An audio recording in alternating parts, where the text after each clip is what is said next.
Welcome to the Build Connection session titled Insights into Successful Cloud Native Projects. Today, we are broadcasting live from several parts in Austria and Belgium. This session would not have been possible without the fantastic cloud native projects and the speakers from Alpega and Austro Control, which share their insights with us today, as well as Philip supporting you in the chat.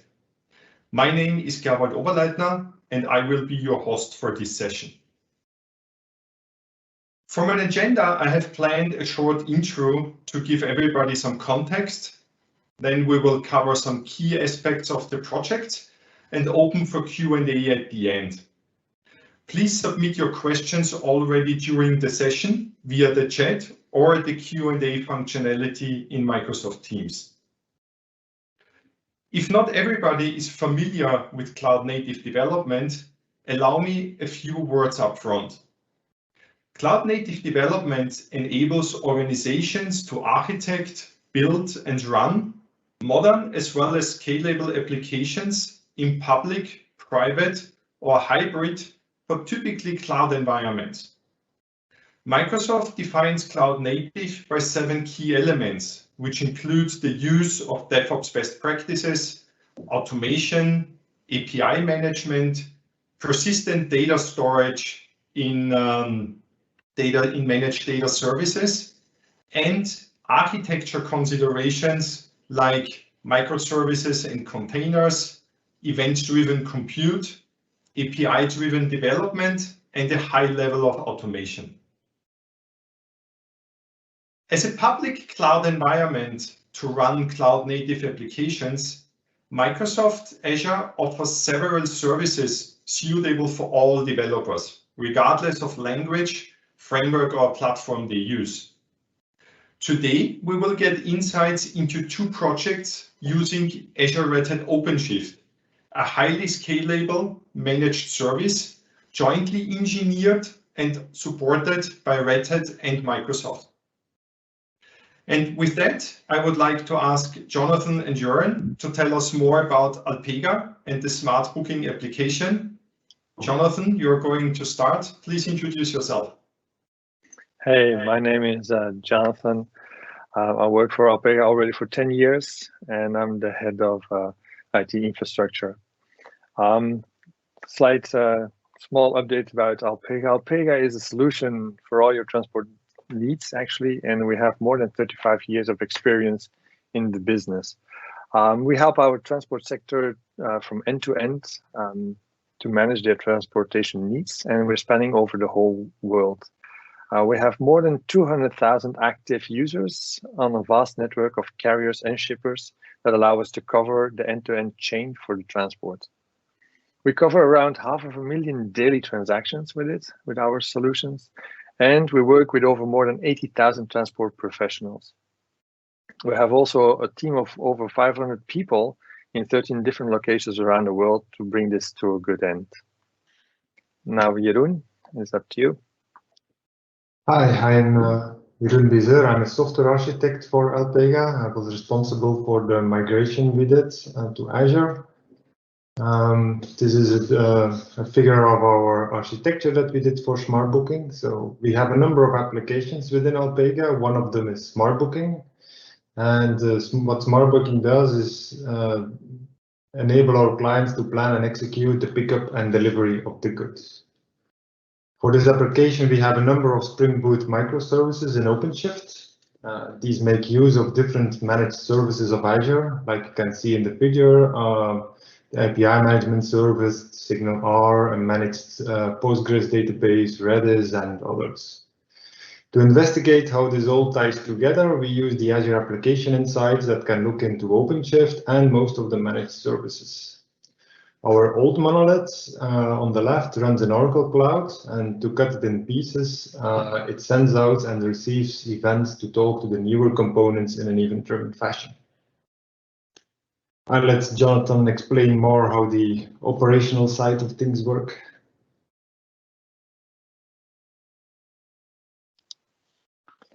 So yeah,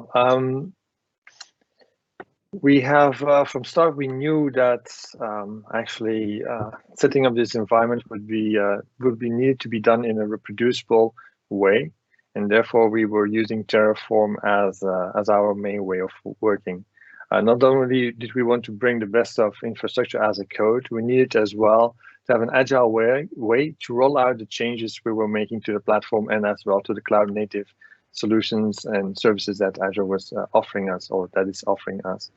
And therefore, we put up different tools together with GitLab, Terraform, TerraGrunt to create the pipelines deploying for our code towards the several tools that we use to go for to put our code live and our structural changes live.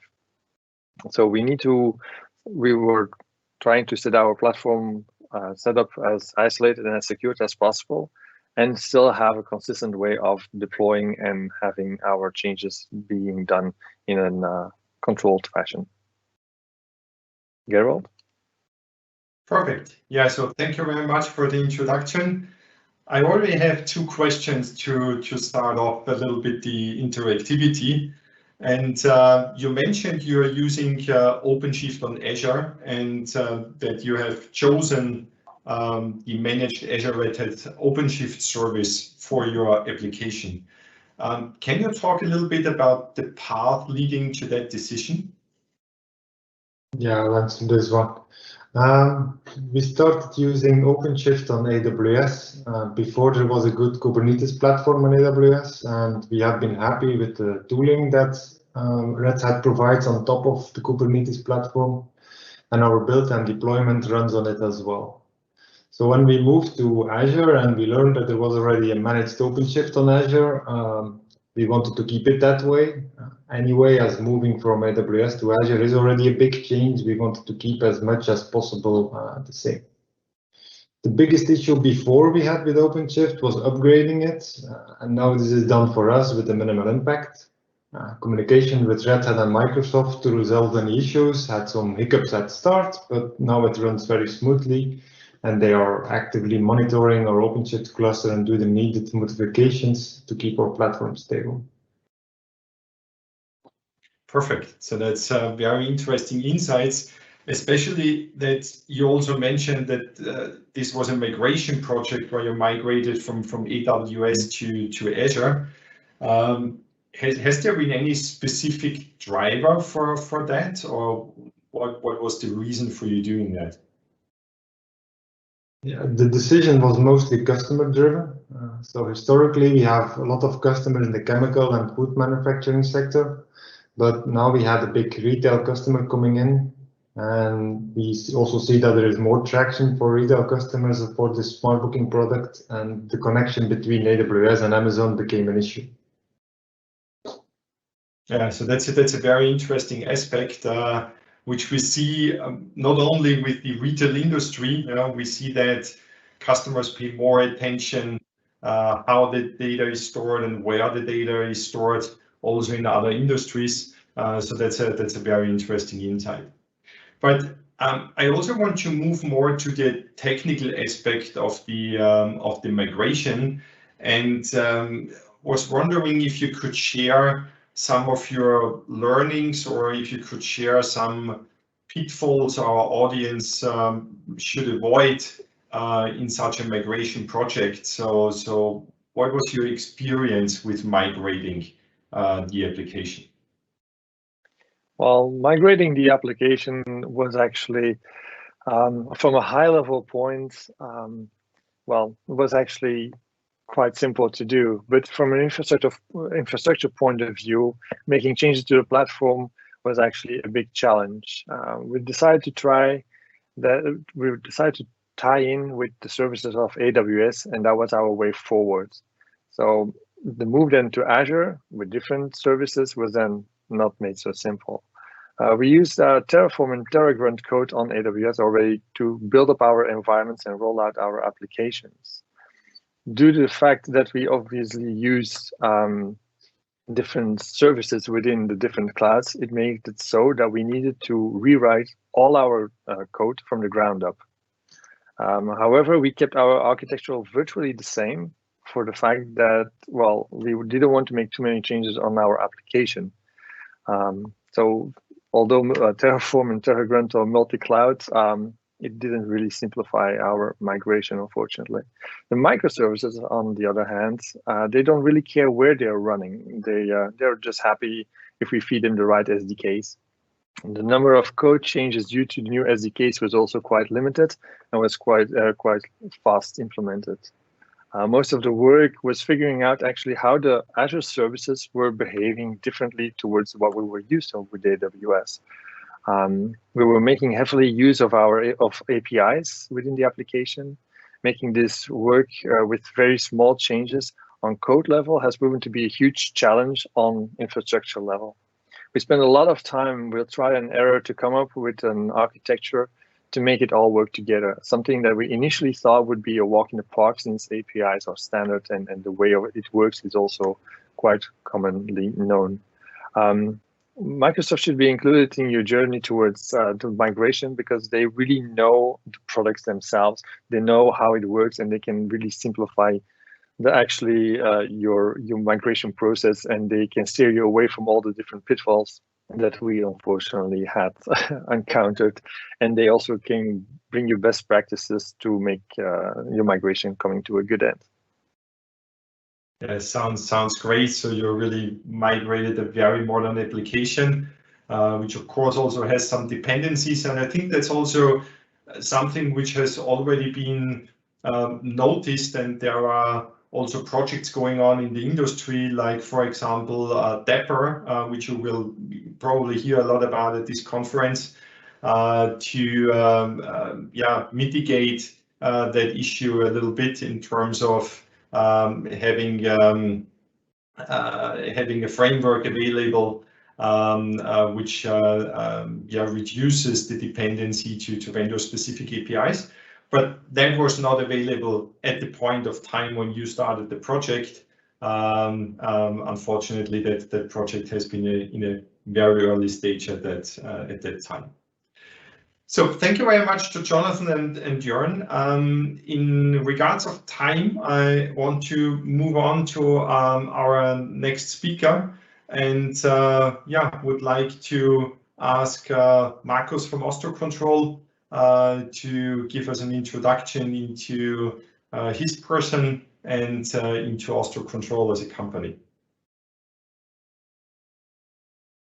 Hello, my name is Markus Pleil.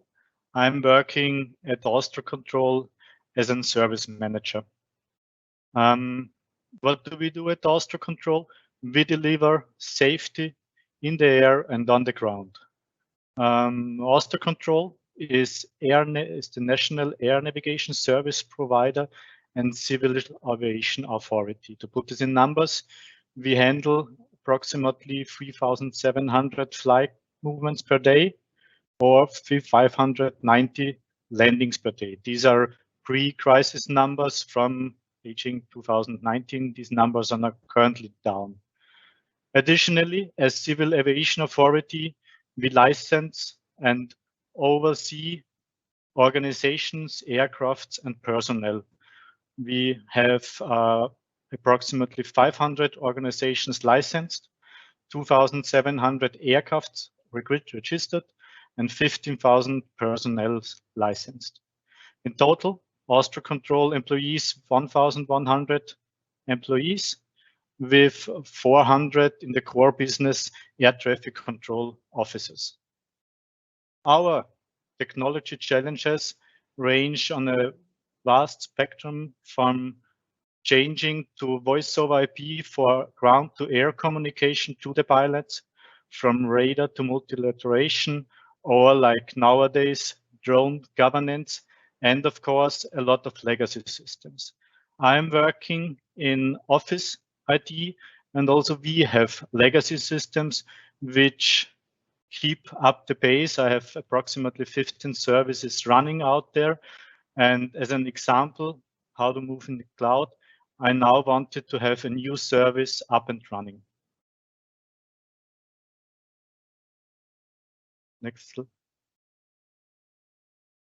What we wanted to achieve as a new service is a signature solution. And we also had a look to a better approach to deliver this solution. In legacy systems, we would have provided it on servers, which didn't work out since our resources are getting smaller. But this is the setup. We have an external trust service doing the legally valid signatures on the documents, a kind of a workflow system in the central, and integration work to Azure workflows or like ERP systems.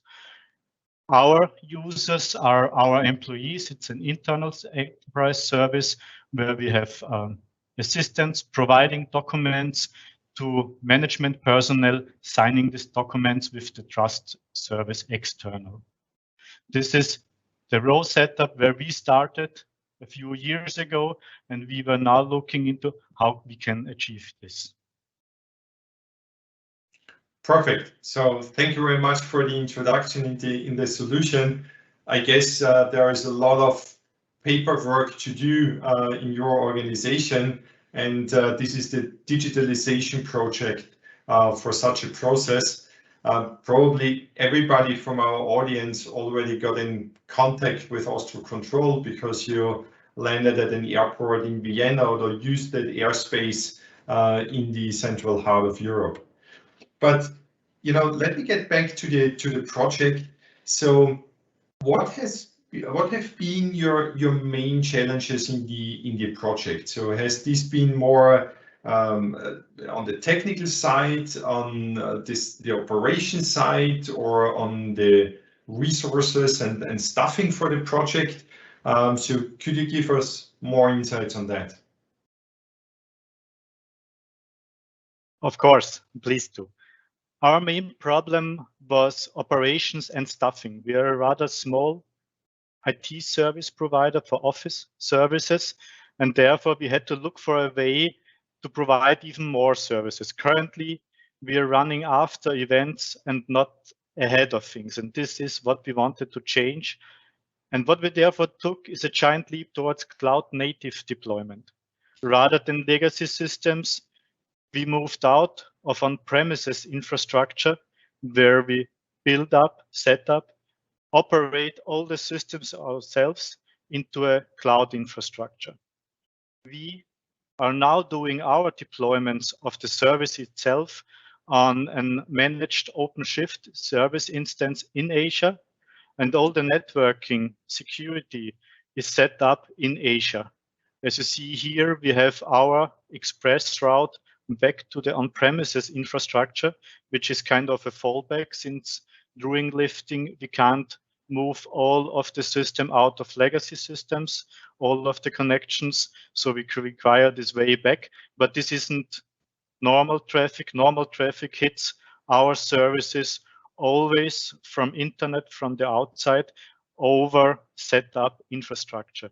We are using best practices here from Azure Marketplace or the OpenShift Red Hat instance, and have everything set up, provisioned automatically in no time. So this cut our operation, our initial setup cost, and our operation, so we could easily deploy this additional service without the hassle we normally would have done if we did it on premises infrastructure. Yeah, so I definitely see the benefit here. So you're using a lot of the past services of the best practices built into the service, and that enables you also to run such a server with a fairly small team. So let me move to one additional aspect, and I guess security is a top of mind in your organization. So how did security contribute to the success of the project?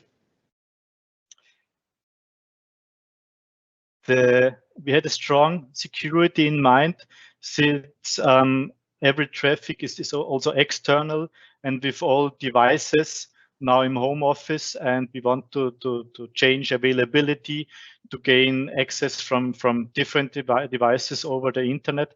And security came with the platform as a service as it is.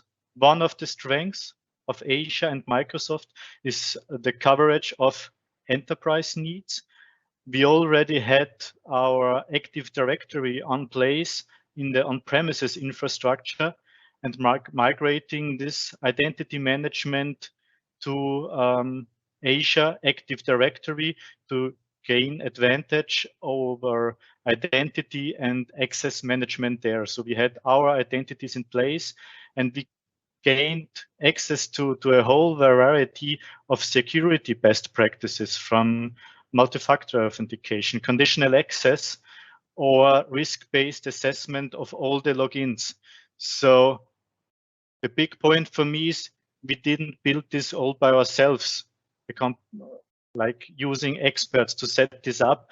We gained advantage with the knowledge from Azure, with the knowledge from Microsoft, and has it set up. We did our synchronization, and all this came as best practices with using the Microsoft Identity Platform.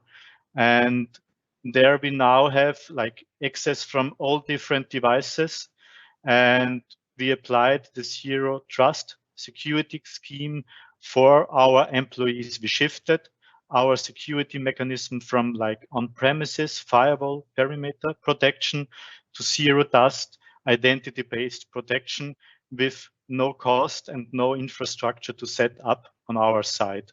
This was already in place and helped me implement this service a lot.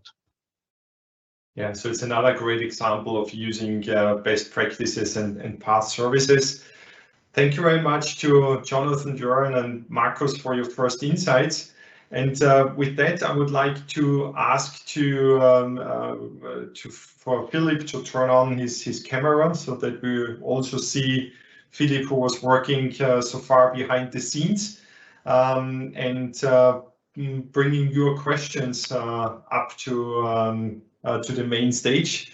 So Philip, what was going on in the chat? Are there any top questions coming up? A couple of questions came in. So the first one is about integrating it into a Devops workflow. So really the question is around how you're handling releases and whether there was a special DevOps process implemented or whether that worked for the regular processes. I'm not quite sure if that question is for one or the other. Maybe we can get statements from both of them, right? Because both of them should have some kind of thought on that. Yeah, I think Jonathan has in particular prepared a slide for that. Via our DevOps solutions, we've been working quite hard to get actually everything flow as a CI/CD pipeline to make sure that we can release quite quickly, not only our applications, but also our system changes that we're working with, of course, the Azure services. Obviously, we have two code branches, meaning one for development, one for the infrastructure as a code. And our infrastructure as a code is actually also depending on, of course, what we need to release is tied into the pipeline within the developers' pipeline to release their applications. So basically, we're pulling everything together to make sure that everything can be deployed on a short notice and without too much interruption to the system, obviously. We use different kinds of tools like GitLab, Terraform, TerraGrunt.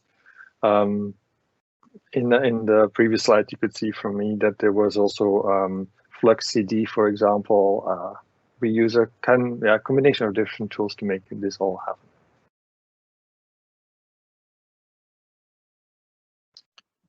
Cool. And from the Azure control side, any particular comments on the DevOps part? Yes, of course. For us, this approach was more basic. It was like cultural change in the legacy system. Everything that is based on servers, on virtual machines, which are the single point of view. Everybody connects to these machines over RDP or uses GUIs to configure them. And we moved to Azure DevOps, repositories, pipelines, And now those are the single point of view. We are building our images in pipelines compared to manual installations on the servers. And this took us a way forward in operating the system. So nowadays, nobody's connecting to the system here, but we have a pipeline in place, a workflow in place. If we want to deploy the systems, to have configuration changes, all those things is now also with the suppliers. We even changed the way our supplier, in this case, is providing his software from like Windows Server based to a container infrastructure. So this is, we had the technical viewpoint on all of this, and this already took place together with using cloud resources. So yes, we were there on a more basically approach from legacy system to like a container infrastructure. Perfect, thank you. And apparently now the questions are rolling in. Give me 1 second. I need to read what just came in. Yeah, this one is. Yeah, this one might be related. So, do you have a GitOps process implemented, or is it traditional operations? I guess a question for both again. So I don't know who wants to go first. Marcus. Okay, we don't have an GitOps process. This is more traditional, not to take so many steps at one point. We use Azure Insights, the Azure DevOps pipelines, but GitOps, we are if it's over this, no. From our point of view, GitOps, yes, we, not in the strict sense of the word, but we use a lot of different solutions to go to publish our applications and to make the changes on the infrastructure as a code.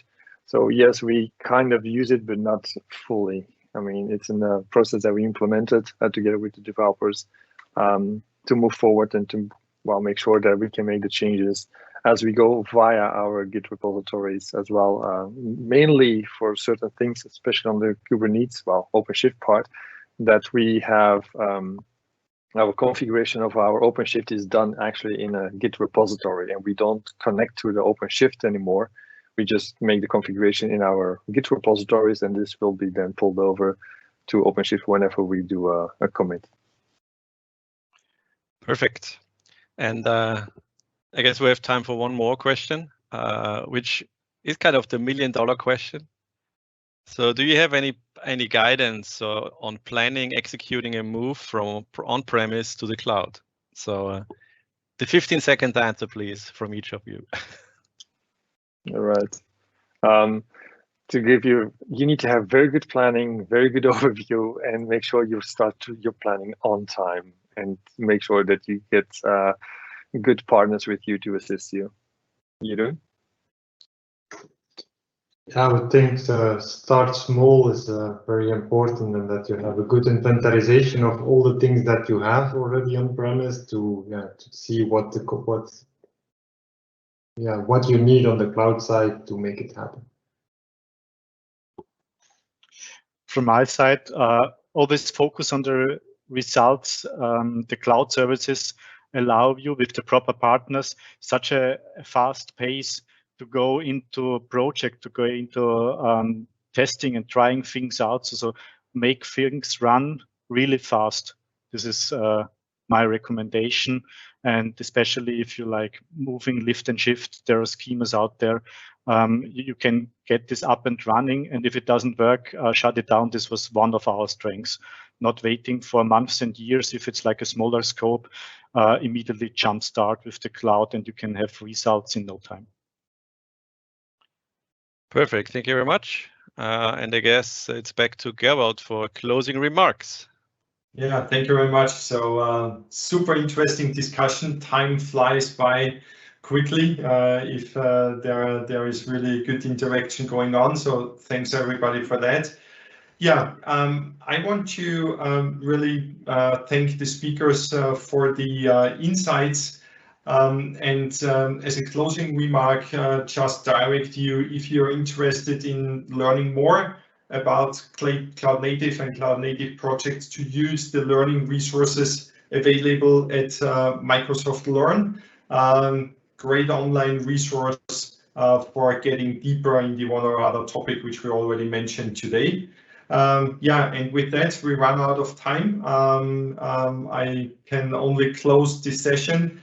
Again, a big thank to the speakers from Alpega and Austro Control. You made this session very valuable. Have a nice remaining build. Stay safe and goodbye.